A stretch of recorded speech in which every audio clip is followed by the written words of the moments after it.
it's extraordinarily humbling, and I mean, it's kind of beautiful in a way that as creators we get to do something that's true to our hearts, and then other people pick up on that same sort of passion. We're taking all these risks with the game and making a more complicated game, a more nuanced story than we've ever done before, and it's something we really wanted to play, but we had no idea what the public, how they would react to it. And of course it was really, really exciting for us to see that people didn't just buy into it, but they were really excited about the world and the story and the themes and the subtext that we were putting into it. Really, people just got the game 100%. You know, as an artist, as a creator, you want people to love your work. You want to cause some emotional reactions. So it just kind of leads us and encourages us to keep going in the directions that inspire us.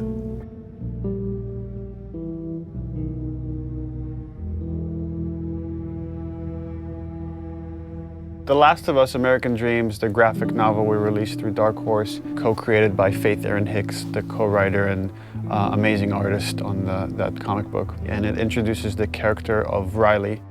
And in it we get to see kind of Ellie coming out of her shell, and she starts taking on these attributes from Riley, but it's the first day they meet.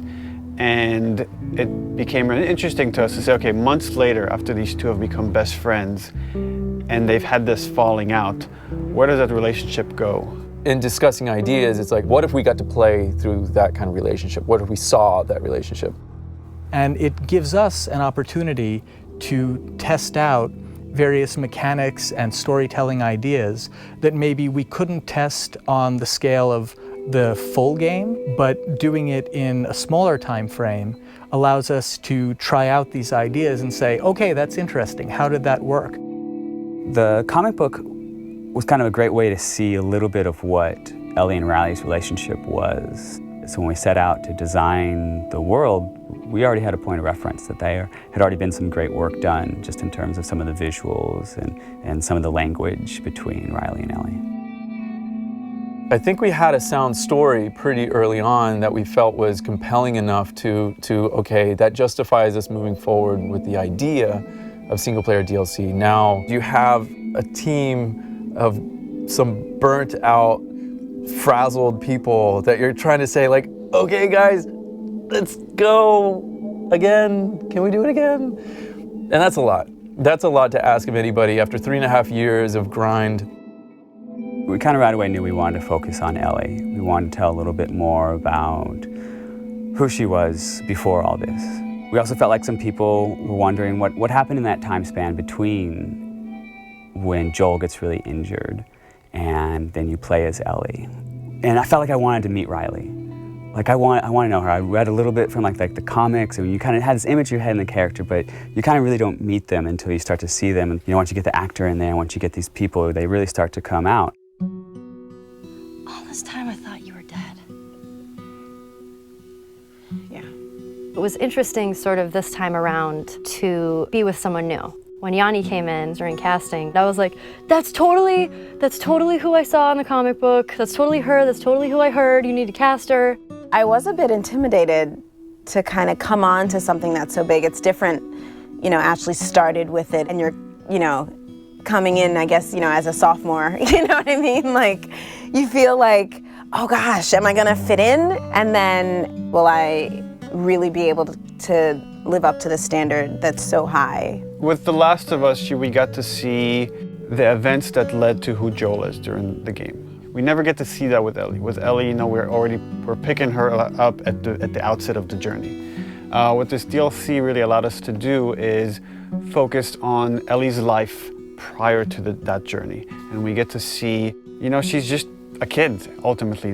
Despite, the journey she's about to go on, you get to see her have fun, and you get to see her playing with her best friend, and you get to see her be romantic with someone. You definitely see a very different side to Ellie. Being with another teenage girl sort of brings out that playfulness and that silliness that you see glimpses of that with Joel, but it's different hanging out with a 40-year-old dude.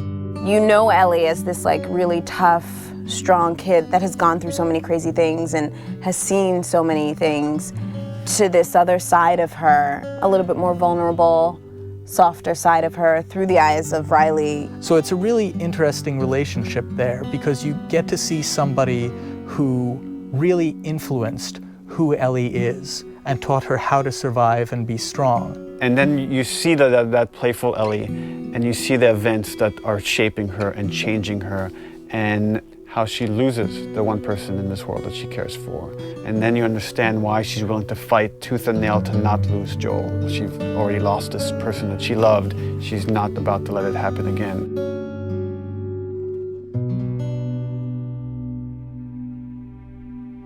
There was a lot of gameplay where we kind of challenge ourselves to say, okay, how do we add tension? How do we add core mechanics to two teenage girls that have snuck out of this military dorm and are being playful at the mall? There are large portions where there is no combat, where we're really focusing on the narrative connection between you and an allied character. What's really important to us is how we parallel the player's emotional experience in the characters and vice versa. We want you to always be feeling the way that the characters are feeling. What the fuck are you looking at? We look at contrast a lot whenever we're trying to create pacing of things. And you can't have your lights without your darks, your highs without your lows.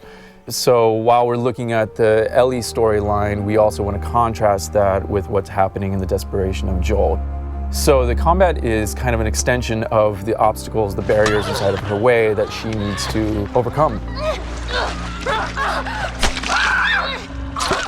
Something new we wanted to do with the combat this time was we introduced David's people, sort of the cannibals in the university. By pulling David's crew into the mall, we also thought it would be intriguing to create some new technology where we had the infected fight the humans.